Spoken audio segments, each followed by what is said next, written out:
Hello friends, जय माँ बगला मुखी सिंह। देखिए, मैंने अपने गायत्री पैलेस में विंध्याचल में माँ विंध्यवासिनी का स्थापन किया है, कलश स्थापन किया है।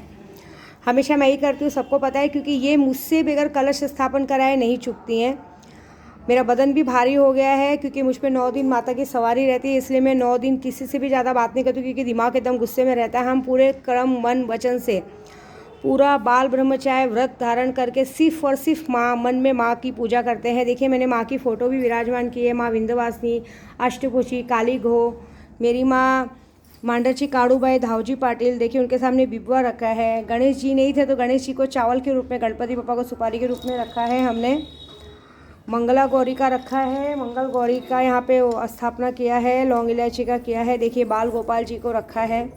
स्वामी समर्थ जी को हमने रखा है। स्वामी समर्थ जी हमारे यहाँ पे, जो मैंने पूरा कारभार उन पे ही डाला है कि इस बार कहते हैं ना, आप तो सर्वपर हो, आप ही हमारे गणेश जी हो, आप ही मेरी माता रानी का रूप हो, आप ही मेरी काड़ूबाई का रूप हो, आप ही मेरे शिव जी का रूप, आप ही मेरे नवग्रह देवता हो। आपको इस बार सब भार संभालना है। कृष्ण कन्हैया, कहते हैं ना गोपाल जी तो कहते हैं ना विंध्यवासिनी माता आज जो हमारे साथ हैं वो इन्हीं की कृपा से हैं। और इन्हीं को मैं विंध्याचल माता से मांगने आई हूँ कि मेरी कोख में ये प्यार, जो 9 दिन का व्रत रखा है। अभी मंदिर में 108 पाठ चालू होंगे, 12 पंडित बैठे जाएंगे, जिसमें 108 पाठ दुर्गा सप्तशती का किया जाएगा। जिसकी बस अभिलाषा यही है कि मेरा बाल गोपाल मेरी गोद से, मेरे पेट में से, कहते हैं ना गर्भ गोपाल से मेरी गोद में आ जाए, बस और कुछ नहीं। और मेरे यूट्यूब वालों का सबका भला हो। ये जायफल रखा है क्योंकि हमारे यूपी में कहते हैं ना, बलि पूजन नहीं की जाती है। हम लोग में जैसे कामाख्या में होता है, वैसे हमारे यहाँ बलि पूजन नहीं होता। हमारे लिए बलि पूजन मतलब नींबू जायफल का बलि देना, मतलब एक बच्चे के बलि देने के बराबर है। तो 9 दिन इसमें पूजा की जाएगी और उसके बाद इसकी बलि दी जाएगी। उसके बाद है नवग्रह देवता, कलश देवता को स्थापित किया है। मेरा ये कहते हैं ना, उपवास का फल है दीपक। क्योंकि दीपक ही, कहते हैं ना, जैसे कोर्ट में हम जब जज के सामने केस लड़ते हैं तो उसका पूरी गवाही वकील रहता है, वैसे हम ये जो पूजा पाठ करते हैं उसका पूरा गवाह ये मेरे दीपक है, जिसका प्रताप है कि ये दीपक 24 घंटे जब जलता रहेगा तो हमारा व्रत पूरा होगा। ये जौहरी है, यहाँ पे सप्तधान नहीं मिलता है। यहाँ पे कहते हैं ना, ये इससे हमें, कहते हैं जौ से हम मट्टी में करके करते हैं कि अब जौ जितना ऊपर तक आएगा उतना, कहते हैं ना, मेरे फल का, मेरे पूजा का प्रताप मिलेगा। मैं यहाँ जो भी पूजा करने आई हूँ, ज़िंदगी में पहली बार मेरा सौभाग्य हुआ है कि मैं अपनी माँ विंध्यवासिनी के पास विंध्य पर्वत पे पहली बार नवरात्रि का व्रत रखा है 9 दिन, और यहाँ माँ की आराधना करूँगी, माँ की पूजा करूँगी, लोगों को फलाहार बांटूँगी। और 108 पाठ होगा माँ का, 108 पाठ किया जाएगा। 12 पंडित बैठ के 108 पाठ करेंगे। उसके बाद मैं बस यही मनाऊँगी कि सिर्फ ये फल मुझे ना मिले। मैं जिस गायत्री पैलेस में यहाँ पे इतना अच्छा माता जी को इतनी अच्छी झांकी तैयार की हूँ, तो भगवान करे जुग जुग जब तक मेरी माँ विंध्यवासिनी का ये पर्वत पे मंदिर है, कहते हैं ना, जब तक माँ रहे, जब तक माँ है, जब तक माँ की परछाई हम सब बच्चों के सर, उनका हाथ हम बच्चों के सर पे है, तब तक इस गायत्री पैलेस का नाम दिन दूनी रात चौगनी तरक्की करती जाए।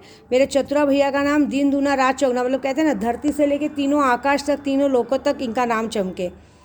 मेरी जितने ग्रुप वाले हैं, यूट्यूब वाले, सबका भला हो। मेरे केशव आ जाए। और सबसे बड़ा बात, माँ जिस तरह से आपने हम भाई बहन को मिलाया है ना, जब जब मैं जन्म लूँ तब मैं आपकी बेटी बन के आपकी सेवा में, कहते हैं ना, आपके चरणों में आके आपकी पूजा करूँ। और जब मैं जन्म लूँ, बस मुझे मेरा यही प्यारा सा भैया मुझे हमेशा देना।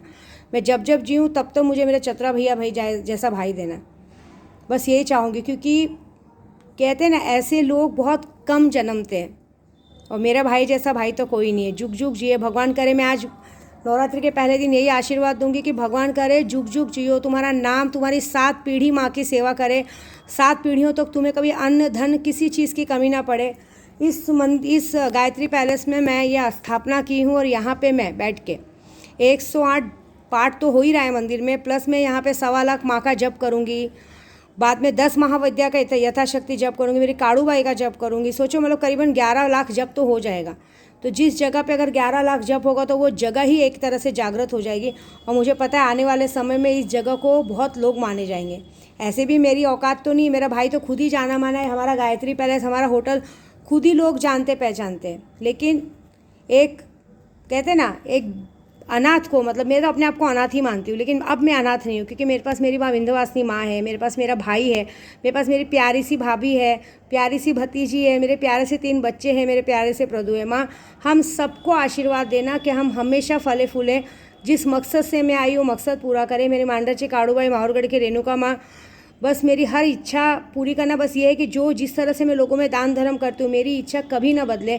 मैं हमेशा लोगों की मदद करती रहूँ, क्योंकि किसी के करने से हम अपना नेचर नहीं बदल सकते। बस मेरा बाल गोपाल मेरी गोद में आ जाए माँ, बस यही चाहिए, इसलिए मैंने बाल गोपाल को रखा है। यहाँ पे सारी पूजाएं चालू हैं। मांडरची काड़ूबाई के यहाँ भी मेरी पूजा चालू है, वहाँ पे भी पंडित ने पूजा चालू किया। धावजी पाटिल में भी पूजा चालू है। माहौरगढ़ में भी शुभम जी पूजा चालू किए हैं। कामाख्या में भी मेरी पूजा चालू है। और भी जहाँ जहाँ लोग मुझे जानते हैं हर जगह सबने मेरी पूजा चालू की है। महाकाल में भी मेरी पूजा अर्चना चालू है, यहाँ पे भी चालू है। मेरी बा ने भी आज नवरात्रि बिठाई होगी, मेरी बा ने भी पूजा चालू की है। तो बस ये बात है कि ना, जिसके सर पे इन सबका हाथ है ना, उसका कोई बाल बांका नहीं कर सकता। और ये बात पक्की कि जो मैं काम करने आई हूँ इस बार पूरी होगी। मैं बस माँ से ये मनाऊँगी कि माँ, पूजे अर्चन में कितने लोग अर्चन डालने को देखते हैं, अब उसको तू देखना। अब मैं सारे दुश्मनों को, सारे दोस्तों को, सारे लोगों को तेरे हवाले करती हूँ। जिसने जो किया उसकी सज़ा क्या देनी है अब तू डिसाइड करना, मैं कुछ नहीं बोलूँगी।